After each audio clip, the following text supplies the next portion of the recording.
All right, recording. Cool.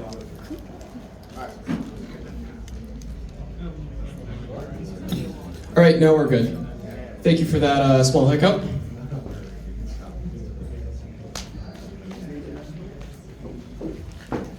Hello, welcome to the Mind Break panel on Cat Girls and War Crimes. Next slide, please.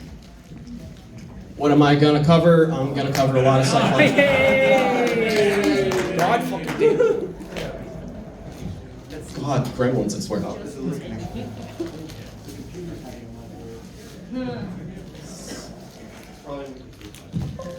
It's a laptop, therefore. Check cables. Cable. Check the cables. Pardon me? Edit that out. Pat, Keep it. just a minute. We want to pin this down with something heavy. Because if your socket's a little loose, this will make it easier. Oh my God. Everyone count to 10. 1, 2, 3, 4, 5, 6, 7, 8, 9, 10. Okay, it's working finally. Holy shit. I'm now deaf. All right. Welcome to the Mind Break panel. I'm Cat Girls and War Crimes. What am I going to cover? Psychological manipulation, mind fucking, coercion.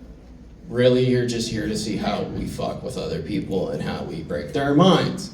If you think it's more of a hentai panel, I'm sorry you're getting a college lecture from someone that majored in epistemology.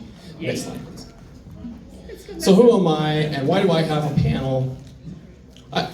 Like I said, I went to college, got my degree in philosophy, specific in epistemology, which is study of knowledge, transfer of knowledge, memetics specifically. Yes, that's a scientific term, not just a funny internet meme. So I have a cult, handler work, and I study yandere for fun. Next slide. Can I join this mode? Do you enjoy hurting other people? Yes. Yep. Yes and no. Yes. Yes and no. I'm gonna hurt you then. It's gonna be yeeted here. I'm not afraid to Next use slide. this. Yes, you are. So, to first start out, I want to cover the topic of mirror neurons because it's the certain part in our brain that makes us bond and act friendly towards other people. It's literally the monkey see, monkey do shit. So, whenever you see a stimulus and it hits that dopamine button in your brain, that's usually due to mirror neurons that you see from other people. So, it's like when you have a small baby and you smile at them, they're gonna smile back. They don't know what the fuck is going on, but there's that instinct inside them that will trigger that response. Next slide. Now, I also wanna go for identity and what is the self, because this will, I promise you, this is gonna be important later in the panel. We have to form the ideas of who we are, what the different parts of our conscious brain is, with usually the ego and parts of the superego, and then we have the unconscious with the id. There's many bonding things that, tying back to mirror neurons, that we will see something and say, oh shit, he's literally me. Whenever someone sees a picture of Virgil from Devil May Cry and or Ryan Gosling from Blade Runner. Next slide. Now, I think I made this a little out of order, that's fine. Specifically with that bonding to others and what we see in ourselves and how that applies to influence is we all often project a persona or have that presence that we want to imprint and have someone read on that. Like a dom will act very dominant, just to put that in the air, just to kind of peacock like that. People that are submissive and breedable will look, you guessed it, submissive and breedable. Now, where does the chain of suspicion and game theory? I don't know if any of y'all seen Death Note, but this is the scene where L's trying to see, is this Kira or not? And L is, and Light here is trying to think, does L think I'm gay? Answered yes. Yeah, baby. But despite this character, who is often regarded as the smartest character in anime, who is actually quite fucking stupid if you know what you're looking for in this anime. It's the smart and stupid at the same time. No, he's not. What is the chain of suspicion and how does this apply? Because when you're doing any sort of psychological manipulation, you need to take into account, do they know what I'm doing? Next slide. And here's the basic chain of suspicion theory as categorized by Cixin Liu, Chinese author. So it can be broken down to when it's originally conceived was if you have two separate civilizations that do not know have each other, nor have any contacts nor meanings of communication, you don't know if they're going to be hostile or not, if they will attack you or not. A lot of this also applies to any sort or level of manipulation with, I don't know if they're playing me or if I'm playing them. So, in this chart, M stands for malevolent, B stands for benevolent. So, do I think that they are malevolent? If yes, go ahead, destroy them. If I think they're benevolent, maybe I have a chance to keep having the influence going. But do I think that they think that I'm malevolent or trying to help them? Now I need to go a step further. Do I think that they think that I think that they're using me or I'm using them? You can see where this flow chart starts to go, and it just keeps going down infinitely. So you do have to assume that at any given point or time, that if there's any sort of mind games going on, you have to assume that the other party knows exactly what you are doing. Because people can play dumb very, very easily. Next slide.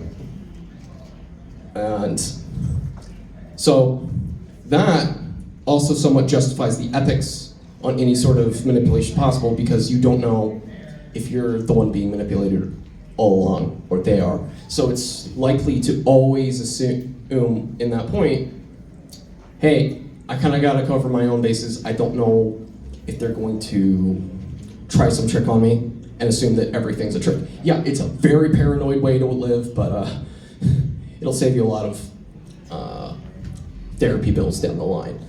But it goes back to, do you know their true intent? And do they know your true intent? Next slide. Now, going through it with pain points in psychology, you want to learn, if you're wanting to get into someone's head and know how they tick, not only is it trying to gauge their persona on where they're at, but also what makes them hurt, what do they enjoy, but more importantly, what makes them fucking hurt. So you've got a lot in like domination, submission, stuff like that. You will look at punishment versus punishment. Like, if you flog a bottom, they're gonna enjoy it. However, that's not really a punishment to get someone to follow a line. What would be closer to that is saying, oh, I'm gonna flog you, I know you're into flogging, but I don't enjoy it. I'm just doing it because I have to do that, which has the psychological layer of, I'm making you feel like a burden, which takes away from the punishment aspect. Oh, who died? So it pulls it from physical torture to mental and emotional torture. And it's giving them, and then there's further choice of, do you want to keep acting like that? Or do you want me to continue doing this decision that you've made, even though I've decided I'm probably going to do it anyway? But are you going to decide how you're going to act is going to dictate my actions, which then guides the action in which I want? And that's how it plays into that manipulation aspect. as well as you have to take into consideration, like, what if they're a masochist? Okay, physical pain does not work. Then you have to go back to psychological or withheld, because anyone here can probably relate, but if you start texting someone like 20 messages a second, they're texting you back 20 messages a second, and the single point in which they stop texting you for 2 weeks, and you're in that hole, oh, you're gonna go insane. So there is that aspect of looking at it, which is hyping someone up that have a massive withdrawal of any sort of feeling and or pleasure on that pain, because when we experience pleasure, the opposite of that is not pain. It is in fact boredom, because people will go out of their way to seek that feeling of some sort, just anything, if they are that deprived. Now, one key thing on manipulation is you want to put them in that deprived state and then throw out those little breadcrumbs. And if you are in that deprived state, please don't eat the breadcrumbs. Next slide. Now, this is going through the illusion of free choice. So, with conditioning, it's likely you want to present someone with 2 false choices. Like a lot of coercion happens. If you know what coercion is, it's essentially forcing someone with a threat of violence or a force to do something. Any sort of bribery, any sort of threats, and that's generally what coercion is. So, if someone mugs you at gunpoint and they say, hey, give me your money, do you really have a choice? I mean, yes, you could run, but they're gonna shoot you. So the alternative is usually death. And you're psychologically, you will not pick that. There is a limiting faction in the human brain that will always prioritize its survival. So with making, in that decision tree path, you want to make someone think that, is this point beneficial to me to survive? And is this other point harmful to me? Now, how can we break that down onto not so much a life and death situation, but have you ever had the moment where you're doing something with someone and they're like, I can stop right now. But it usually makes you think, oh, they're gonna walk right out the door. So you don't want them to leave, so you get them to stay. Now, a lot of that points is you trying to foster that attachment, so it leaves people with that dichotomy of, hey, I don't know if I want to,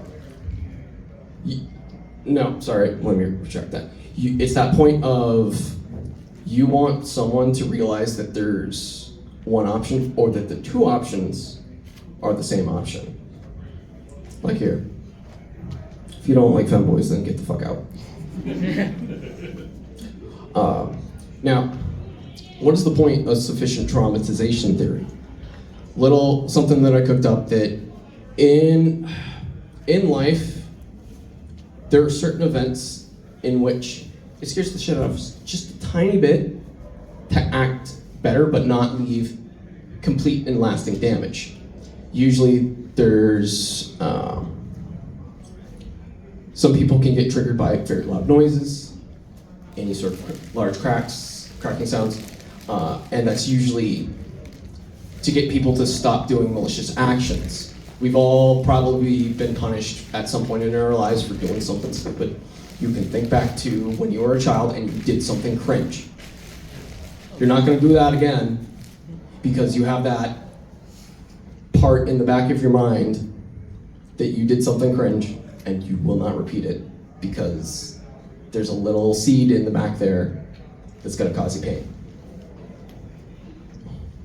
Oh wait, no, I forgot to, devotion versus coercion. Now, you obviously don't want to force someone to do anything, because that's just not good. It's non-consensual. You're forcing someone to through that. So you want to foster a point of devotion. Anything you want someone to do, you want to make them think that they want to do that, or if you're having someone that's doing it, you want to do something. It can't be just, hey, do what I want, or else it's, hey, this might be a good idea. This might be beneficial to you. And that's kind of what you want to go towards instead of just forcing things to happen. Because you have to, going back to it, let people choose the answer that you want to choose, but you also have to sell that specific answer. Excellent. All right.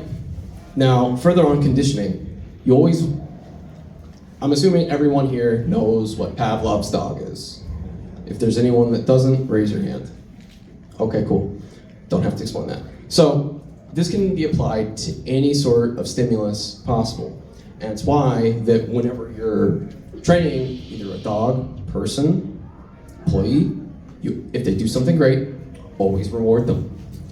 Especially, if you do the opposite of implying punishment when they do something that fucks up, it's actually not going to hit the right points so much, but it's actually going to create a massive aversion, not just to the thing they did, but to you in of itself.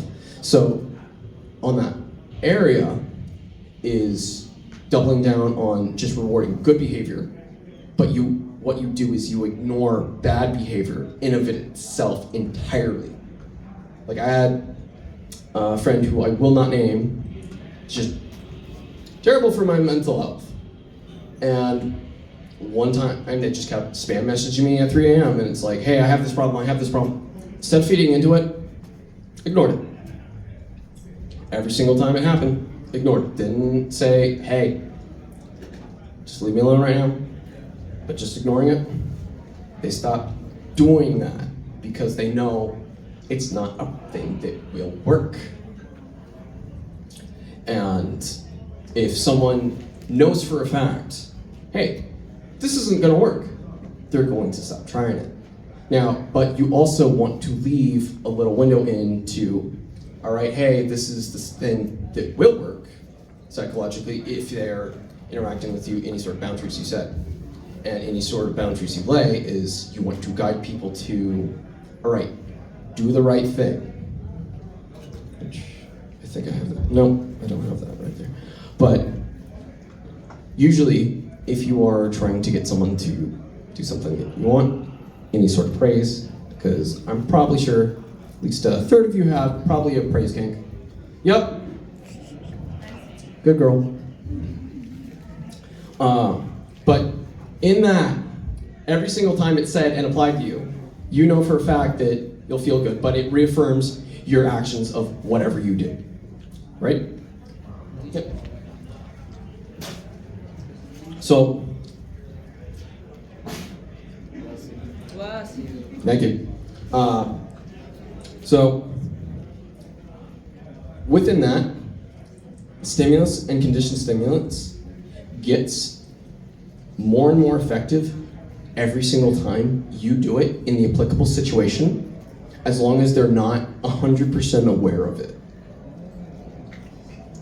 So, once people know that, hey, I'm doing this just so you do it more often, they're less likely to do it because then they know you're gaming the system. Excellent. All right. I know this is a lot more rushed since last year, but using what we learned is you want to find points to get into their head, and usually that's how you bond to someone, how to put your front out, have your persona out there. Then you want to visualize and map what sort of person they are and just get a generally good understanding what's going on in their head, what psychological levels they have, and what sort of things they like, they're afraid of, their anxiety levels, all that stuff. Then, once you have that, you can use certain techniques. which is why things like a honeypot scheme works so well. Why do you think that so many people get fished and catfished by people that are, it's always someone extremely lonely and then someone else giving them attention? Because they've identified the exact point of the thing that they lack psychologically in which they need to fill.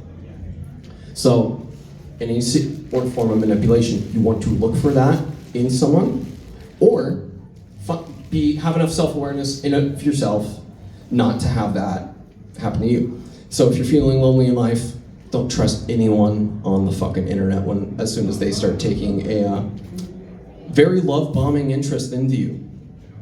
Yep. You know. I'm sorry with how much money you've probably lost.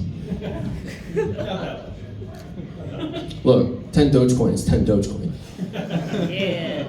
And then, so with that point, with my friend here, I'm not gonna ask her name, but once you take that loneliness or any sort of thing that they want, because 90% of manipulation is always trying to validate or fish for attention, which goes back to the, I think, can you check next slide? Did I? No, go back. Sorry, I thought I had something on social proofing. So, forgot to, I think I must have accidentally deleted the slide, but what social proofing, and it applies to peer pressure. Because people always want to have a sense of belonging, a sense of attachment. And usually that's what people try to bond onto. And a lot of it with either exploiting fears, exploiting anxieties, exploiting loneliness, is playing into those things of, hey, there's this issue, I can remedy it. Which is, if you think back to any sort of honeypot scheme, that's exactly what it's done. It's remedying loneliness, it's remedying any sort of pain, any sort of fear of abandonment and ignoring. Sending someone a message with that remedies that fear of abandonment via reassurance. And that's how a lot of things happen, is based on repeated reassurance.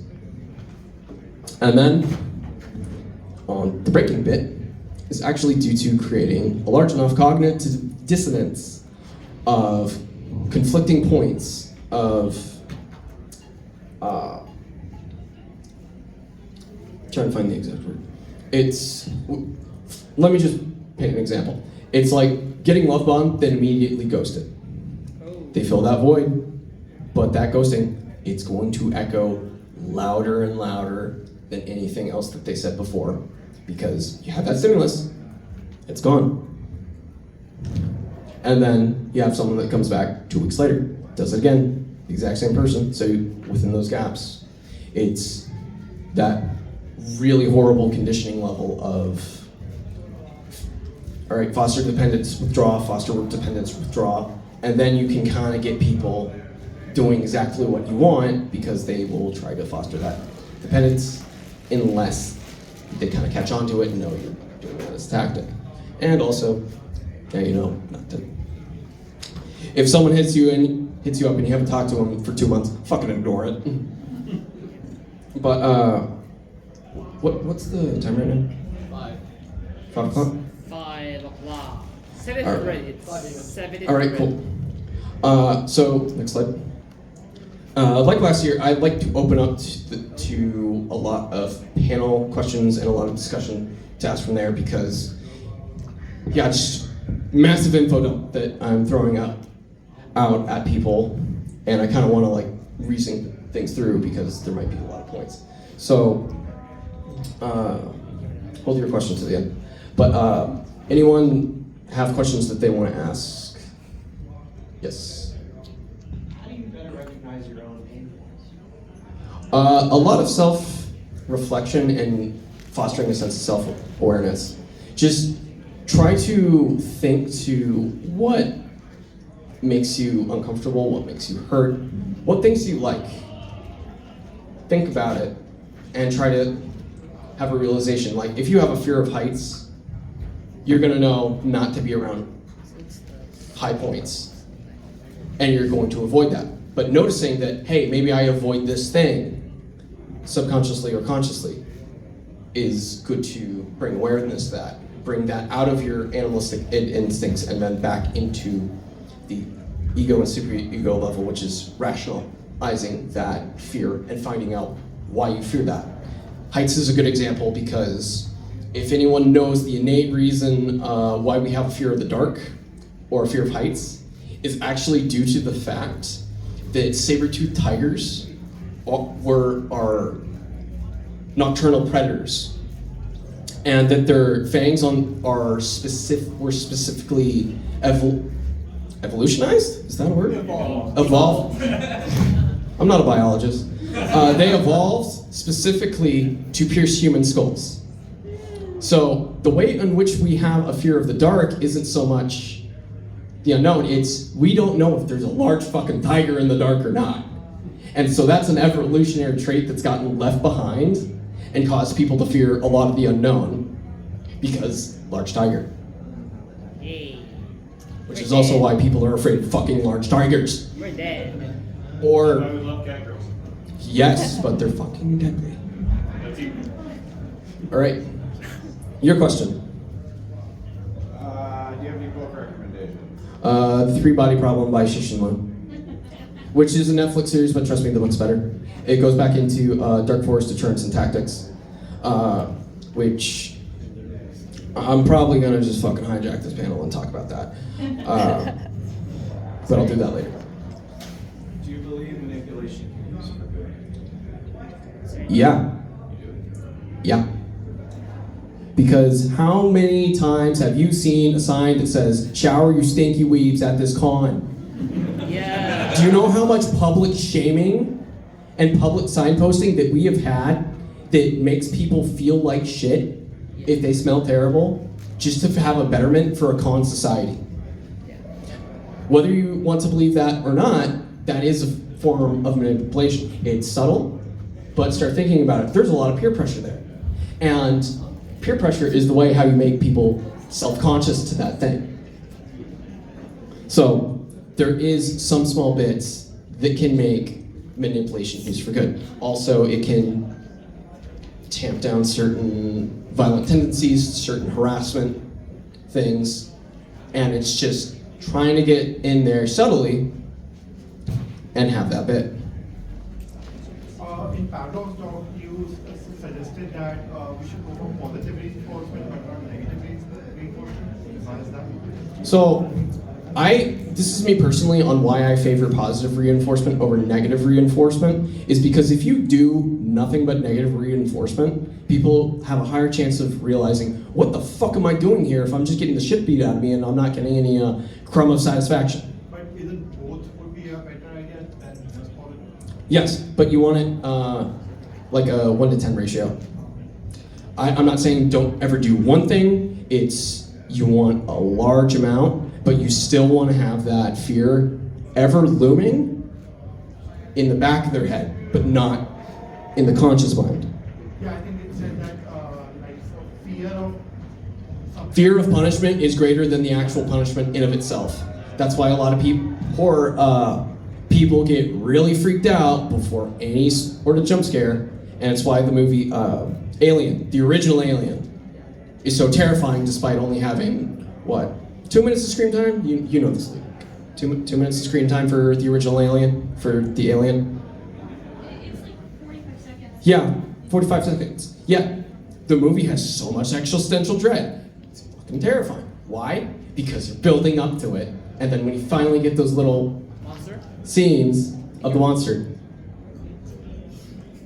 it does its job. So, I hope that kind of answered it a bit. Who had their hand up? Two questions.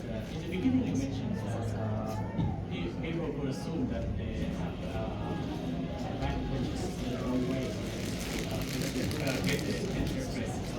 Could you speak up a bit? I'm like So my half. question would be, how do we get inside the head in the first place if in the beginning you suggest that nobody should assume that we can get any attention from other parties? No, it's you. So you don't assume. So you still try to get into their head, but you try to play around the fact that I assume that they know the common tricks and that they sort of know what I'm doing. it's not, I can't assume that it's not going to work.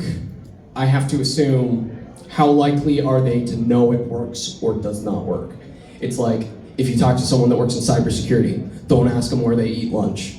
They will not answer that question. And the reason of that being is if you ask a customer service person, where do you guys go to eat lunch in office?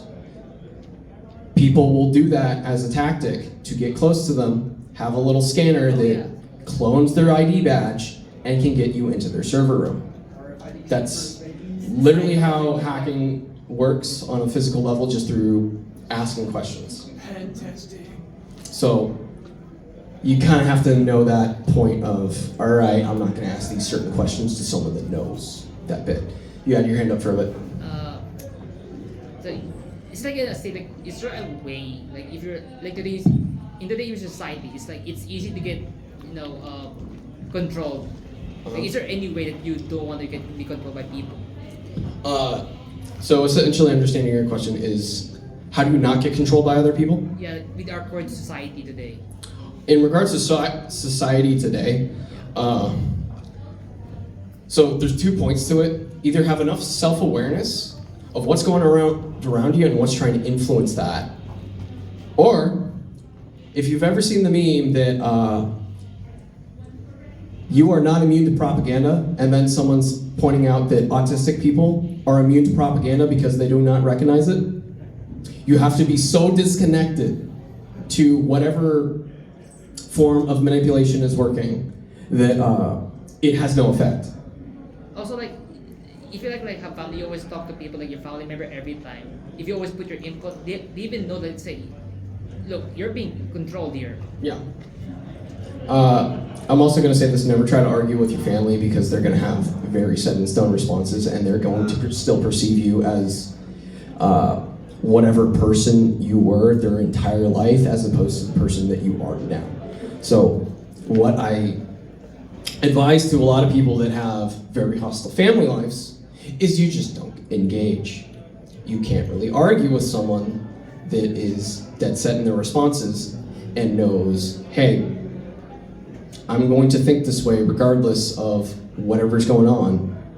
It's just, there's some fights you can't win, and if you know you can't win in that argument or that fight where someone's going to try to control you, you gotta walk away, you gotta block.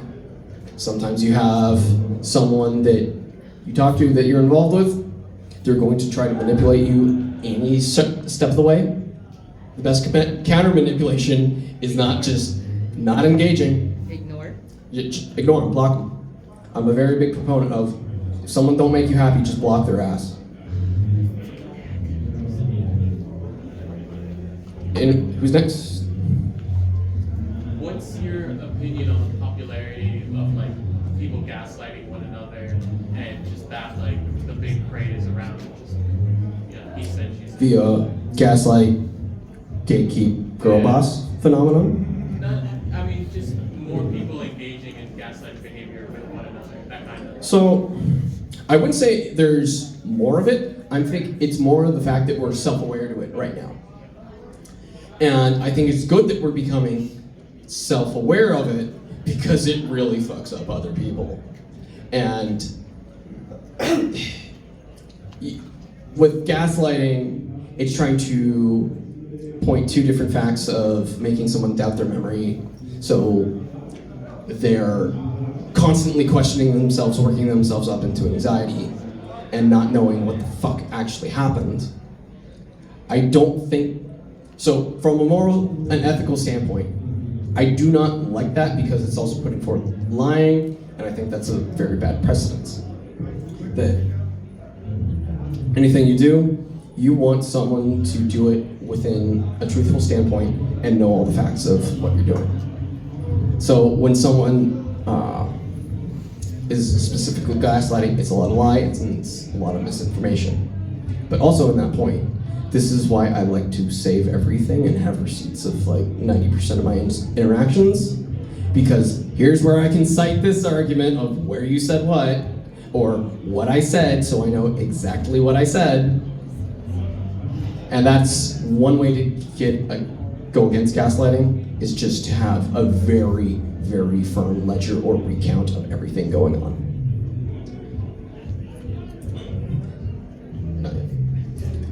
Unless you have a separate question. Two questions. One, do you think habitual manipulators can be rehabilitated? And it's a very important thing I feel you have to ask here: land ships or airships? Which one is it?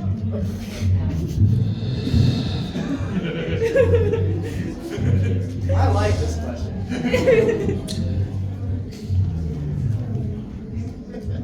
Let's start with the first one. So to answer your second question, go fuck yourself. To further answer that question, airships, because land ships are just goddamn train without the tracks. So that means it's less efficient. It's like a tank. Yeah. Train supremacy. No, I'm sorry you have autism.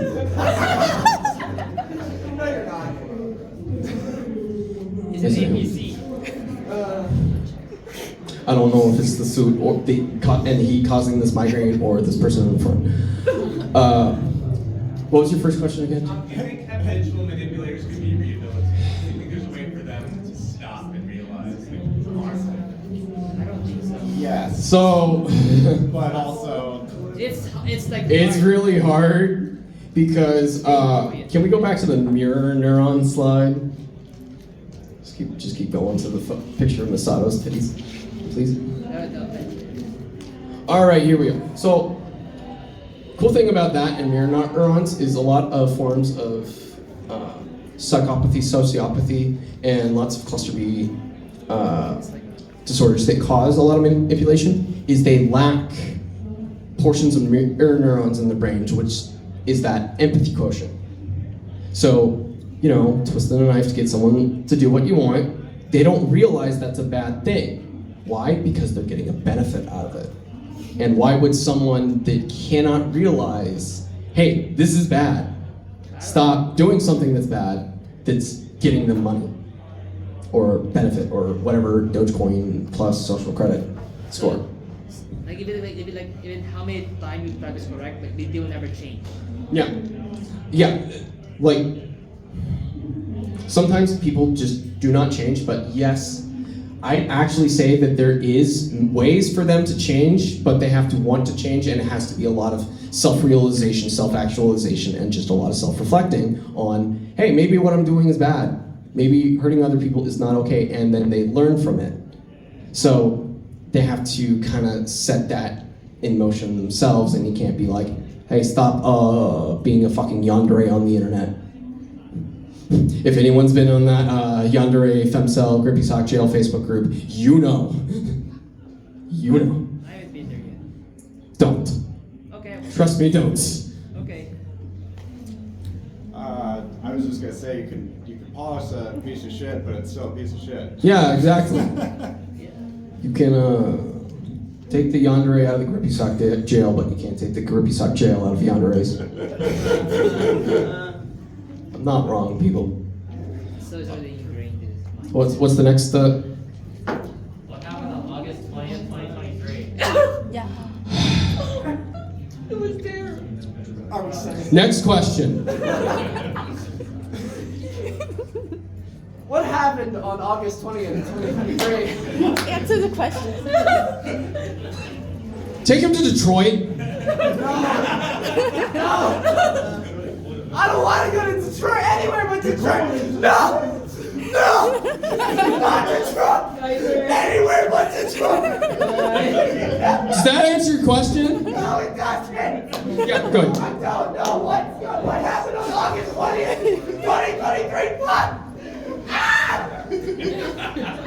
Someone please ask him a third time! Does anyone want to ask a third time? Good. No. Any further questions? August 20th. Shut the fuck up. I only have 2 handlers to take 1 person to Detroit. Okay? I can only do the joke once. Has your research said anything about narcissists? Yes, that also falls into a lot of cluster B.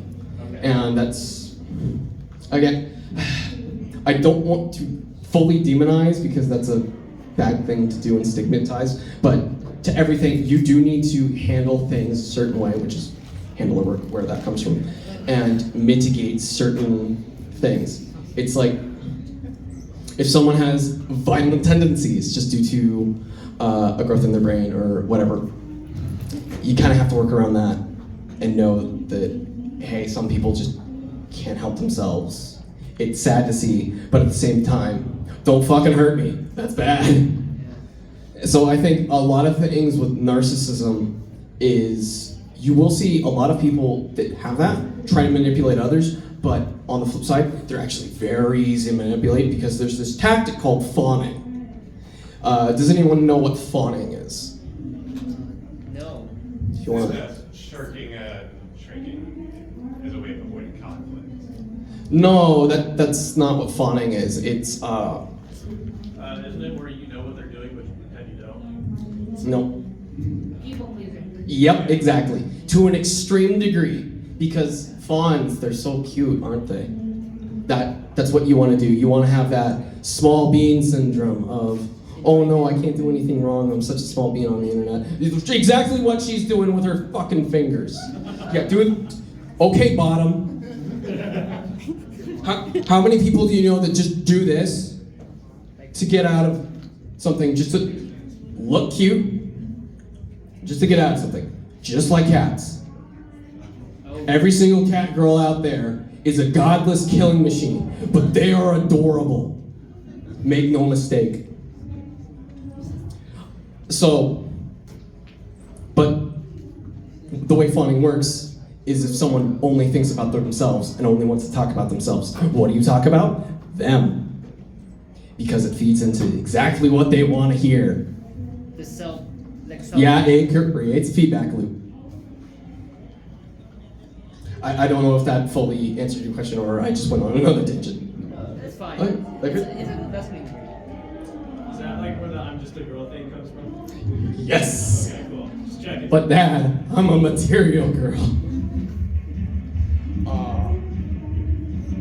Something suddenly just clicks. What specifically clicked for you? I just know someone. Yeah, we all do. Yeah. We all know the person I'm talking about. Fuck, I can't name them on here. It's gonna get me in trouble. Did this turn into a support group? What? Did this turn into a support group? Yeah. I'm trying to grow up my cult here. Karen said I could. It's failing hard. Oh, it's not failing. Trust me. Oh no. How many narcissists does it take to screw in a light bulb? We've all heard it. It's they put it in the socket, wait for the world to revolve around itself, and then they bitch and moan and get someone else to do it. I have no idea. Sure. Why did you choose Masato for that picture specifically? Yeah. Who doesn't like Masato here? Raise your hand so I can bully you. It's hot. She's the best girl. Yeah. Like, Big sis. what are you gonna say is better? Fucking Asuka? No. Asuka. They're children, goddammit. But also, Asuka, she's a piece of shit. The only people that cosplay Asuka have issues or want to dunk on other Asuka cosplayers. Which is why I cosplay Asuka. Don't trust anyone that has a Asuka cosplay that's in spandex. They don't want to try. I mean, she used guns. What? She used guns. I mean, yeah, there's a lot of different neuron reactions. Oh, are we at time? 10 minutes. 10 minutes, okay. 10 minutes. Yeah. What? Does your cult have a Discord? Yes. It's dead, no one posts there, but I just collect people like, yeah, here's to the Discord, here's the link to the Discord that if I die, at least my internet friends will know about it. I just harass people every 3 months for something. Based on your username, what's your favorite war crime? No quarter. Specifically the declaration of no quarter, which is actually how I came up with the username. It's part in question with the devil may cry, randomness of choosing a company name, and the fact back in 2019 and 2020, when Fire Emblem Three Houses was big, a lot of my friends were like, hey, you come off a lot like this dude. And it was fucking Dimitri, screaming, kill every last one of them, over and over again. And I'm like, yeah, I say that a lot. It's just sue Nintendo for likeness. But that in of itself, because a lot of the community was complaining, it's like, oh, they did what war crime did Edelgard commit? But the declaration of no quarter is in fact a war crime. Not just committing no quarter, but the declaration of it in of itself is in fact a war crime. And if you don't know what no quarter is, it's essentially zero mercy, just kill them all. You don't spare anything. And the declaration action of that is you're supposed to, if someone surrenders, You spare them. you're supposed to spare them, and that's a war crime if you Put them don't. at prisoners of war in process. What? Put them at prisoner of war in terms of prisoner of wars. Yeah, that's essentially what it comes from. I don't know shit, I'm just a civilian. Civilians can't be tried for war crimes. Yeah. And it's not a war crime if you win. That's right in the gray Is room. this still war crime if there's no war? Oh, trust me, there can be. Oh, it's still a war crime. Further questions? Anything? As long as it's not August 20th, 2023. Favorite starter Pokemon? That's hard. Yeah. I like Mudkip because it turns into Swampert, and then Swampert, when he gets that Mega Evolution and he's shiny, turns into Star Platinum. Because he's all this like buff swole frog. Yeah. And then like whenever I do like whatever, I haven't played Pokemon in so long, but either it's Earthquake or like one fighting move, I just start screaming Aura, Aura, Aura. Cause like my IQ dips to like room temp IQ whenever I play Pokemon. Like I metagame the shit out of every single game I play, except for Pokemon, where I'm like, all right, I'm gonna take this dragon, Tyranitar because he looks cool, Sylveon because reasons you already know, Charizard because Charizard. Yes. Flying. Look, he's a dragon. He looks like a dragon, but where's the dragon type? But anything further? You in front. What's a good way to help a friend gain realization self? You kind of actually have to sit down and have like that nasty talk of, look, dude, you're fucking awful. You need to fix this shit. Because honestly, if you continue to baby someone and you have a friend that has a problem and it's like, oh no, it's not your fault. You're okay. No, sometimes you actually need to just call people on their shit and say, So you have. no, it's not negative reinforcement if you're telling them that they're an issue. It's negative reinforcement if you do not bring up an issue. So you have to like put them heads on, like Yeah. no what's it called, no sugarcoating, Yeah. just like complete like this and that, like you're such a It's like, something. so if you have someone that's a friend and you're at a photo shoot, they're gonna tell you, hey, your pose looks stupid. And you're gonna fix that. And it takes 2 seconds, as opposed to someone that's like, oh no, it looks good. They don't give a shit.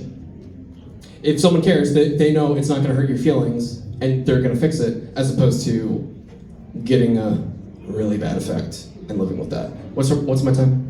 5 minutes. Okay, 5 minutes. Any last closing questions before I talk about? Actually, I'm just gonna go back into that book series that I recommend. So, there's the Netflix series that just came out with the 3 Body Problem series. However, books 2 and 3, The Dark Forest and Death's End, go into a lot of. Can we go back to the Chain of Suspicion? I think that's later on. So forward. There we go. Back. It's this chart. Forward 1. There we go. So, what the Dark Forest is, say, Patrick, hold up your hand. Check. So, if he were to scream, and this room was pitch black, and just like I probably wouldn't be able to know where he's at. However, if he were to do it twice, I'd be able to pinpoint that more accurately and draw a line to that point. So what the dark forest axiom is, and I'm going to vaguely spoil some things, is that imagine yourself in a dark forest. You are a hunter hunting their prey. There are other hunters out there that have no method of communication, yet when they encounter something, they're going to fire upon that target, regardless if they think it's prey or another hunter, because they don't know if it's another predator that's going to attack them or that. So a dark forest is like that scream, would be making yourself a bonfire, and there's something in the sky that has directions in which every single hunter can read that will draw you to that one point in which prey is located. So that, there is the saying, hide yourself well and hunt well. So that's kind of what some of the books that I'd say that helps with that, chain of suspicion theory. Other source knowledge, play the game Ruiner. Seriously, just play the game Ruiner. Like, I hope that like 3 people go and get it for Steam on sale, because that's What game? Ruiner. Ruiner? Yeah. Yeah, it's good. Yeah, you've played it. Yeah, soundtrack killer. Very Hotline Miami. Yes, I actually played that game before I played Hotline Miami. But there's, in regards to a lot of psychological manipulation, I'd also check out the first season of Psychopaths. There's a lot of just different outlooks onto philosophy and psychology that kind of line up. I like to see them as one extension of the other, because you can't understand everything without understanding yourself to an extent. But I think I'm... 1 minute. All right, go back one slide. I'm gonna use this 1 minute to bitch about Death Note. He lost in episode 2. Do you like Platinum End? What? Do you like Platinum End? I have not heard of that yet. Though I do like Nisa. She's perfect. She's got room temp IQ. She's fucking psycho. Explains my dating history. What would you change about the Geneva Convention? Oh no. I don't know. America doesn't abide by it. Half obey, half doesn't care. Are you a Fed or are you military? No, I'm just like, I'm not military, nor there are people in my family. I don't think it's really applicable. I just do the meme in regards to Fire Emblem 3 Houses. Because like I've just been propagating that and been quoting the Geneva Convention ever since, because of the don't play Fire Emblem 3 Houses. People only pick one route and think that's the only route while not understanding the multifaceted endings. Okay, so you're a Fed. What? All the other routes suck besides the Empire. Yeah, that's true. There's only Crimson Flower route, and that's the only good one. Edelgard did nothing wrong. I think that's about it. Thank you for coming to my panel. I am out of time and out of fucks to give. If you like the panel, go tell Karen that you liked the panel. If you did not like the panel,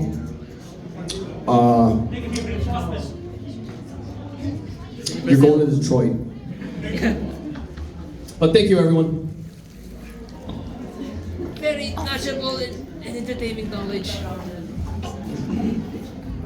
I loved it. Thank you. I'll be available for more questions outside. I just want to clear up everything and get that to people who's coming in next. Good job. You did it. I felt so much. Yeah. I'm like, Look, it's the bond you lost like hours ago. Help backing up?